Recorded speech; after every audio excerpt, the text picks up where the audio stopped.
Hey everyone, so we're back for week 9 for Teen Talks. As I mentioned yesterday, it is a day late as I spent the rest of the day and the evening compiling more advice and input from teenagers. No joke, this is like brief subtext notes of everything that I've gathered from them, and I'm going to try and compile it into a brief video for you. I feel that anxiety or mental health itself could be a whole video series that I could do, and maybe someday it will be. For now though, today's topic is going to be focused solely on anxiety. And so I know there's a bunch of different facets of mental health that are equally as important to get into, and perhaps I can do a different one in a later time. But today, this topic was requested to me as please, can you do this? I need to hear what other people are going through. I need to know how other people are coping. I need to know how other parents are reacting. So that's what I've done. So I've reached out to teenagers, and I honestly I would like to say that I'm shocked at all of the teenagers that have responded with how anxiety feels to them, because I don't feel that we're paying enough attention to mental health issues. I know that it's getting better. I know that the resources are becoming more available. However, I think that teenagers especially would agree with me that in our public school system, we are not focusing enough on mental health.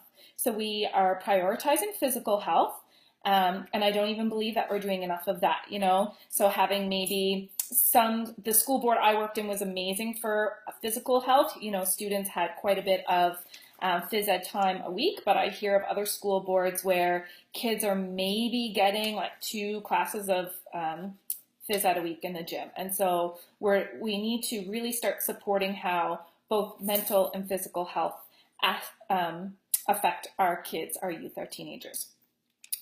I thought all week about how I was going to do this video since this person reached out to me.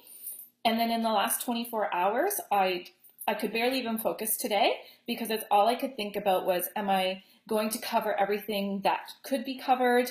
And will I reach enough people? Because the most important thing for me with today's topic is that we really take a piece away from it and do some action. So I really need you to, after you watch this video, if you are a parent especially, or somebody involved in a teen's life, make today the day that you start to take more action. Even if you're already winning at the parenting role, which I'm sure most of you are, let's see if we can step it up.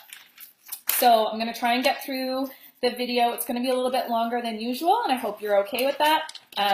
These are your teens, these are your friends, these are your kids. It's their advice, and so I would strongly suggest that you tune in and listen up. I'm going to begin and just read off some of the things that teenagers have said to me about what anxiety feels like. So it's different for everyone, and that's one of the very first things that somebody reached out to me and said. How does anxiety feel? It's different emotions that feel like they're going to stick around forever. So feeling like you're going to be angry forever, or that you're going to be mad forever, or that you're going to be upset forever. Anxiety feels like pains in my chest, pains in my stomach, that my throat is closing up, that my head is swelling, that my brain is throbbing. Anxiety is a little voice that tells me I'm not good enough. Anxiety feels like waves of heat where my stomach or my chest feel like they're getting so hot that I actually don't know if I'm ever going to be able to cool down. Anxiety feels quieting. It feels like nobody is listening to me, or that all of my thoughts are overwhelming and I can't hear anything else. I can't describe how anxiety feels, and that's an issue for a lot of teens. They don't know. So when their parents are saying like, well, why do you think you have anxiety? How does that feel like to you? They don't know how to describe it. They just know internally something isn't right. And as adults, we know that too. So don't be so quick to judge when they don't really have the words to give to you about how they're feeling. You just have to really continue to work with them, talk to them, and listen to them. Anxiety feels like something heavy on my chest, that it's hard to breathe. Anxiety feels like heartbreak. Anxiety feels like mentally I'm spiraling, that I'm second guessing myself, that second guessing my abilities. Anxiety stops me from doing things. Anxiety stops me from playing sports, from socializing with my friends, from participating in class. I feel like I'm going to get a little emotional reading this because it's just really sad to think about if you are not paying attention to your child or your student when they don't seem right, and you know, a parent knows and a teacher knows, please do not ignore that. When a child is not participating in class, don't just ignore that. Maybe there's a reason. And if it's just an off day or they're quiet or whatever, but you know when to dig a little bit deeper. Anxiety feels like sleepless nights, which then leads me to feel weak or ill the next day. Anxiety makes me feel like I'm selfish, that I'm causing everyone to worry about my problems. Anxiety makes me feel emotional. Anxiety is something like I had a couple of teenagers write me and say that anxiety makes them feel like everybody is watching them, and not in a manner that like, oh, everybody's looking at me in a good way, that everybody is watching me, that everybody is judging me. Anxiety is they're watching me eat and that looks off. Anxiety is they're talking about me behind my back. Anxiety is canceling plans because I don't know if I can actually go out and participate in the group outing. Anxiety is feeling like I'm going to die. Anxiety is feeling that I can't travel somewhere because if something bad is going to happen, it's going to happen to me. So those are just a few of how does anxiety feel. I then kind of asked, well, what causes anxiety for you? And the majority of teenagers that reached out to me said they didn't know. And so that right there is a big issue. I have adults that I know that can say they don't know what causes their anxiety. We have teenagers that don't know, and we have little kids that express anxious emotions, but they don't know how to tell you where it's coming from. And so as a support system, our role is to find the root of that, because what it comes down to is that there is something that has triggered that anxiety. So we all have the ability to feel anxious. And I guess that kind of sounds like it's a positive thing, and it's not. We all have that feeling inside of us that can feel anxious. However, it's the tools and the support to know I'm feeling this way and I don't want to feel this way, and how can I feel differently? And anxiety isn't black or white like that. You don't get to just choose, oh, when people say, just feel happy. That's not how anxiety works. And as adults, what I would like to remind you is that please don't just brush off teen anxiety as they're teenagers. Because as an adult, have you ever felt stress over your financial issues, your job situation, your living situation, issues with your partner, your parenting skills? So if we can really just reflect as adults how anxiety presents itself to us, maybe we can be a little bit more patient with the teenagers that are in our lives and how anxiety is affecting them. I did ask the teenagers, and it's all completely confidential, to give me some advice that I can pass along to parents, to coaches, to teachers, to just maybe somebody who's an authority figure to them. And a lot of the teens said the same thing to me, and it's that they wish that their parents wouldn't just brush it off as, oh, you're just a teenager. Everybody feels sad. You go through waves of feeling sad, or it will pass. Because then the way they describe that to me is that then makes them feel like they're stupid. So, oh, I feel stupid that I even said this. My parents, the people that I'm supposed to have the most support from, are now brushing it off as it's not something serious. And so that kind of reduces them to feeling like they don't want to speak up anymore. Just trying to see here. And so saying that it's because they're teenagers, then that will be a little voice in their head that when they become 18, 19, 20, and as they become a young adult, if it hasn't been dealt with, well, I'm not a teenager anymore, so why am I still feeling this way? Oh, now I really must feel dumb. I am stupid. I am socially awkward. I am being judged because you didn't help out and reach out to them when they asked for it.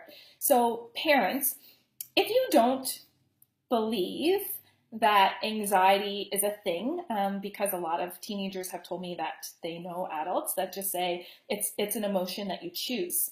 And I would like to remind you that yes, I can choose every morning when I wake up to be happy. That is absolutely a choice that I have. However, in the same way that you can get tendonitis in your arm, that you can get shin splints in your leg, those are things that physically are affecting your body. And I would love to say to somebody that has tendonitis, wouldn't you just love to say, well, just fix it? That is the same with somebody with a mental health issue. However, what we do not need to do is right away and take them to a doctor and have them medicated. The teenagers have actually said to me, I don't want my parents to just give me to the doctor as an excuse to get on medication. Some teens feel like their parents think it's just another excuse to take pills for anxiety or depression or whatever. It's not. Your child does not want to be on pills. They don't want to rely on that. They want support. They want to know, why am I feeling this way and how can you help me? So when I asked them, what makes you feel better? How do you cope? The responses that I got were this: going outdoors, playing piano, drawing, writing, doing sports, talking to somebody, breathing, dancing, I don't know if I mentioned that, yoga, or having a meaningful task. So I had a teenager tell me that when his parent will ask him to do something meaningful, such as, hey, can you help me prepare dinner? And then has a conversation with him over dinner about how his day was, and then gives him some sort of gratification for how he helped out around the house. When he's busy in that task of helping for dinner, that's when he's not thinking about the things that really start to work him up. And then one of the best things that I heard is that, how do you cope with anxiety? And a teenager said that I cope with reminding myself that no one can choose my feelings for me. And I think this is so amazing. If you've ever had somebody say to you, you make me feel stressed out, you make me feel paranoid, you make me feel this way. I've had an adult say that to me, that I made them feel paranoid in a situation. Guess what? Nobody else can control your feelings. If you felt paranoid, if you feel stressed out, if you feel anxious, those are not, you might think that they're influences from other people, but it's how you are choosing the conversation in your head. And so it took me a little bit to remind myself that at first I felt guilty when this person said that to me, that I was making them feel paranoid about a situation, that I was reminding them of something. But I was trying to be a support. And so it's up to them to decide if I'm being supportive to them and how they replay that conversation in their mind. So if I can pass along anything to you, I think one of the biggest things is every single day, ask your child how they are doing, and be meaningful. If you're asking your child and you're looking on your phone, they know you don't care. And that right there is like, it's just not going to feel good. Imagine trying to have a conversation with somebody and they're not prioritizing what you have to say. I am going to leave a YouTube link underneath my video. I mentioned this to a couple of teenagers in the last week. So I'll just pick one, but oftentimes what I find is really helpful, especially going to bed at night, is getting a guided meditation that you can listen to help you go to sleep, or it's just something where your brain has to think about what that meditation is telling you, as opposed to what your brain is thinking about that's causing you anxiety. Another thing I would strongly suggest is whatever time you go to bed, if it's 10, 11, midnight, earlier, An hour before you're going to bed, put your phone away. Your phone is not going to help alleviate any anxiety that you might be feeling. And so if you go back to the coping mechanisms that I told you that teenagers gave me, outdoors, yoga, writing, drawing, not one of those says going on my cell phone. So perhaps we can really start to limit cell phone use before bed. And that will just help quiet your mind down a little bit. Taking any time to breathe. Obviously, I'm going to be an advocate for saying yoga. I know for me, I don't suffer from debilitating anxiety. However, I've definitely had some factors in my life that could cause anxiety, that have caused me to feel short of breath, heavy chested, that fiery feeling. And the things that have got me through that personally have been breathing. And breathing is yoga. And so when I speak yoga, I don't just physically mean trying to touch your toes. I mean sitting down, closing your eyes, and really starting to count your breath and let go of those negative thoughts. So you inhale positive affirmations, exhale negative beliefs. I would love to continue talking about this. I feel like if I let the video go too long, you might lose interest, and that's not what I want to happen. I would really love if you are a teenager to continue to voice how you are feeling every single day. If you are happy, tell somebody you're close to that you're happy and why. And if you are feeling like your whole entire world is closing in on you, then you need to find somebody that you trust, that you love, and tell them why you feel that way. As always, I advise you to reach out to me, which is what teenagers are doing. I mean, this video was brought to me by a teenager's attention. I put it out there and asked for some more advice, and I literally just got pages. So it's obviously a topic that needs to be covered. Parents, please, please put yourself in a teenager's shoes. One last thing I'm going to say that a teenager brought to my attention. If you are wondering why all of a sudden all these teenagers are coming forth and are saying that they feel anxious or that they have anxiety, and you don't remember your generation, nobody had these feelings and people didn't have to go to mental health talks and they didn't have to take medication, blah, blah, blah. I'm also going to remind you that it's a different generation. And so with the increased technology, with cell phones, social media, unlimited access to perhaps people bullying through text and cyberbullying, that sort of thing. These types of things now increase why somebody might feel anxious. So I just really need you to just sit back, take a breath, and be that support for your child, for your student, for that athlete on your team, and teenagers, for your friends. So I really hope that I covered as much of this as I could for you. Remember that anxiety is separate from depression. It is separate from heaps of other mental health disorders. If you feel that you would like me to cover a different topic, then I would absolutely love to. Just reach out to me. And also remember that you're not alone. That's a huge thing. So you're not alone with feeling anxious. I want to be that support for you. I am the voice for teens. So if I can be anything, I want to be that voice for you. So I hope that you continue to tune in, that you share these teen talks, and that you really find the value in why I'm doing this. Your daughter or son might not be coming to you because they're afraid of your reaction. So I'm putting this video out there in hopes that it gets shared so that you can now sit down with them and have maybe that one-on-one talk. I hope that everybody has a great first day of August. Set some really powerful intentions for the month, perhaps to tell yourself something positive about yourself every single day, and to be really mindful about your words, and to perhaps listen a little bit more closely to those around you. So I know it's been 20 minutes, and I hope that you've taken something away from this video, and that you can share so we get the message out. Thank you so much.